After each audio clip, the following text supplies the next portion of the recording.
ചർച്ച അപ്ഡേറ്റ്സിലേക്ക് സ്വാഗതം. സെപ്റ്റംബർ 2 മുതൽ 13 വരെ Indonesia, Papua New Guinea, Timor, Singapore എന്നിവിടങ്ങളിലേക്കുള്ള ഫ്രാൻസിസ് പാപ്പയുടെ 45ാമത് അപ്പസ്തോലിക യാത്ര ഏഷ്യൻ നാടുകളിൽ വിശ്വാസ തരംഗം സൃഷ്ടിക്കുമെന്ന് കർദിനാൾ ചാൾസ് മൗംബോ.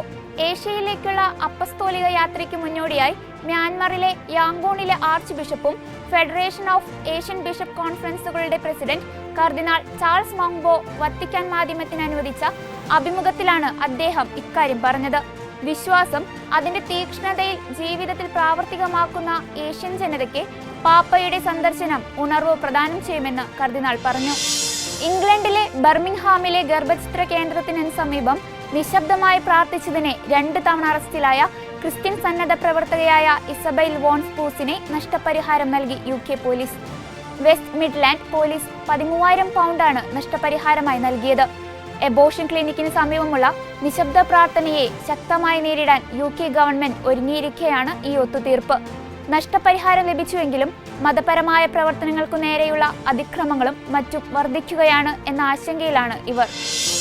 മെക്സിക്കോയിൽ 3 ദിവസം മുൻപ് കാണാതായ വൈദികന്റെ മൃതശരീരം കണ്ടെത്തി. ഫാദർ ഇസാസിസ് ഗോൺസലസ് എന്ന വൈദികന്റെ മൃതദേഹമാണ് കണ്ടെത്തിയത്. തന്റെ സഹോദരിയുടെ വസതിയിലേക്ക് പോകാൻ താമസ സ്ഥലത്തു നിന്ന് ഇറങ്ങിയപ്പോഴാണ് വൈദികനെ അവസാനമായി കണ്ടതെന്ന് ദൃക്സാക്ഷികൾ വെളിപ്പെടുത്തിയിരുന്നു. എന്നാൽ വൈദികൻ ഇവിടെ എത്തിച്ചേർന്നില്ല. തുടർന്ന് നടത്തിയ അന്വേഷണത്തിൽ ഗ്വാഡലജാരയിൽ നിന്ന് 30 കിലോമീറ്റർ കിഴക്കുള്ള സപ്പോർട്ട്ലാനേജോ മുനിസിപ്പാലിറ്റി പരിസരത്തു നിന്നാണ് വൈദികന്റെ മൃതദേഹം കണ്ടെത്തിയത്. മരണകാരണം വ്യക്തമല്ല. വൈദികനെ 1-ലധികം തവണ ഹൃദയാഘാതം ഉണ്ടായിട്ടുണ്ട്. അന്താരാഷ്ട്ര കുടിയേറ്റക്കാരുടെ മതാടിസ്ഥാനത്തിലുള്ള കണക്കുകൾ പരിശോധിക്കുമ്പോൾ ഏറ്റവും അധികം കുടിയേറ്റം നടത്തുന്നത് ക്രൈസ്തവരാണെന്ന് പുതിയ റിപ്പോർട്ട്. പ്രമുഖ ഗവേഷക ഏജൻസിയായ പ്യൂ റിസർച്ച് സെന്ററിന്റെ പഠന റിപ്പോർട്ടിലാണ് ഇക്കാര്യം സൂചിപ്പിച്ചിരിക്കുന്നത്.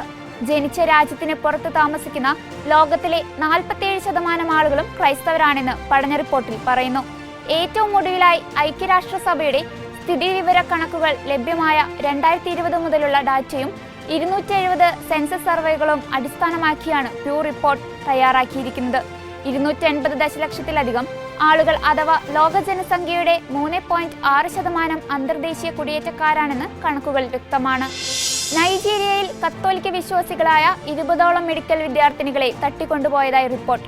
വടക്കൻ നൈജീരിയയിലെ ജോസ് യൂണിവേഴ്സിറ്റി, മെദുഗുരി യൂണിവേഴ്സിറ്റി എന്നിവിടങ്ങളിൽ നിന്നുള്ള 20 മെഡിക്കൽ വിദ്യാർത്ഥികളെ തട്ടിക്കൊണ്ടുപോയതായാണ് റിപ്പോർട്ട്. തട്ടിക്കൊണ്ടുപോകലിനിരയായ എല്ലാ വിദ്യാർത്ഥികളും കത്തോലിക്ക വിശ്വാസികളാണ്. തെക്കൻ നഗരമായ എനുഗുവിലേക്ക് യാത്ര ചെയ്യുന്നതിനിടെയാണ് ഇവരെ തട്ടിക്കൊണ്ടുപോയതെന്ന് federation of Catholic medical and dental students വെളിപ്പെടുത്തി. ഇവരുടെ മോചനം അതിവേഗം ഉറപ്പാക്കാൻ ഇടപെടൽ നടത്തിക്കൊണ്ടിരിക്കുകയാണെന്ന് ഫെഡറേഷൻ ദേശീയ പ്രസിഡന്റ് അറിയിച്ചു. ഇതോടുകൂടി ചർച്ച അപ്ഡേറ്റ്സ് പൂർണ്ണമാകുന്നു. നന്ദി.